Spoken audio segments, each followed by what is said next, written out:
Naming your podcast should be simple, right? Can't you just use your name like many others do?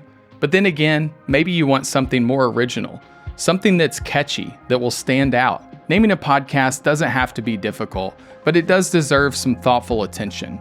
So in this lesson, we're going to cover 4 tips to keep in mind when selecting and naming your podcast. Your podcast name has major implications on your show. After all, depending on your approach, your brand will likely be built around your podcast title. It's likely the first thing that your audience will recall when they hear or think about your show. Picking the right name isn't just about crafting the right words. It can also have major implications on the discoverability of your show. So with that in mind, let's dive in. Number 1, be clear and descriptive. You want your podcast name to be clear and descriptive so that listeners can easily tell what your show's about. Your podcast name should generally or in some way reflect the content of your show, with as little ambiguity as possible. Now that doesn't mean that you can't be clever with your title, but ideally your name should be somewhat related to your content. You can begin by writing down words that describe your podcast or the type of content that you'll be covering. What adjectives might you use to describe your podcast to others? If it's helpful, you can do the good old-fashioned brainstorm or word association and see what ideas come to mind. If only basic descriptors are coming to mind, you can consider using a thesaurus to expand the vocabulary and see if it sparks any new ideas for you. Ultimately, you'll want the name of your podcast to be something that's easy to spell and pronounce, but that's also memorable for your listeners. Number 2, be concise. Having a concise title is important. Here are a few reasons why. For one, chances are that whenever you launch your podcast, you're also going to want to get a domain, a website, and social media handles for your show.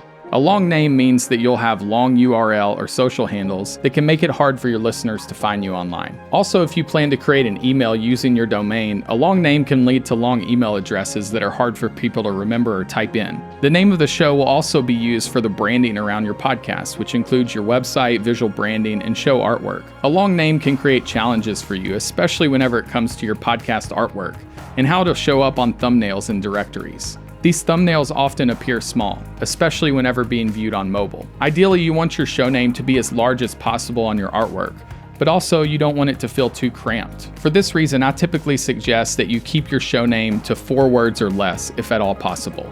In most cases, you don't need to add the word podcast to the end of your show title. It's already implied in the title of every podcast, and not necessary in most cases. We'll talk about that more in just a minute.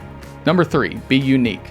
Ideally, you want to pick a name that's not taken or used by another show, and that's memorable for your listeners. This may seem impossible, but I promise you it's not. It may require a little more work to find a unique title. One other reason you want to have a unique title is so your listeners don't get confused if there's another show with the same name. One easy way you can see what else is out there is by checking the availability of the name, URL, and social handles. You can see if the domain for your podcast is available by using a tool like hover.com or godaddy.com. Ideally, the name of your podcast, the URL for your website, and your social handles will all match, or at least be very similar. So before you land on a name, I recommend you do some research to see what domain and social handles are available. If you find out that the title's not taken, but that the domain and the social handles are, you can consider adding pod or podcast to the end of your domain and social handles. That's totally fine if it's already taken. Just keep in mind how long it makes the URL for your domain. You can also simply put the name of your podcast into Google and add the word podcast to see if there are any other podcasts with your desired name. If you find a podcast with that name, I typically suggest moving on.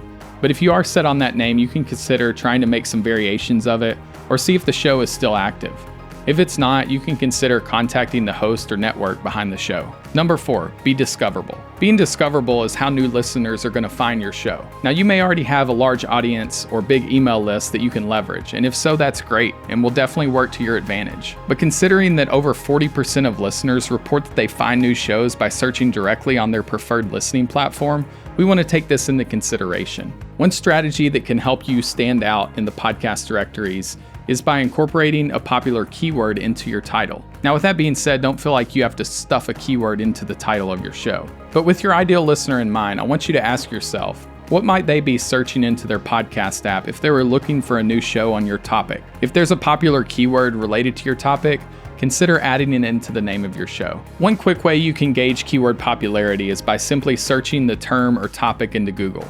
The suggested searches and the people also ask feature can give you some good insights as to how popular that keyword may be. Naming your podcast is a big deal. It's the essence of your brand, the first thing that listeners will recall. and can have major impacts on your show being discovered. At the end of the day, you want to pick a name that you're proud of, and it's a bonus if it incorporates a keyword with high search volume. I hope that these tips have been helpful, but if you're still racking your brain for that ideal podcast name, don't sweat it. Sometimes the best ideas come to you whenever you least expect it. Take a breather, go for a walk, clear your mind, and let inspiration come to you. Trust that that perfect name will reveal itself to you in due time. Whether you're aiming for informative, entertaining, or thought-provoking content, the strategies that I'll be sharing in the next couple episodes will help you to mold your podcast into a captivating show that keeps your audience coming back for more.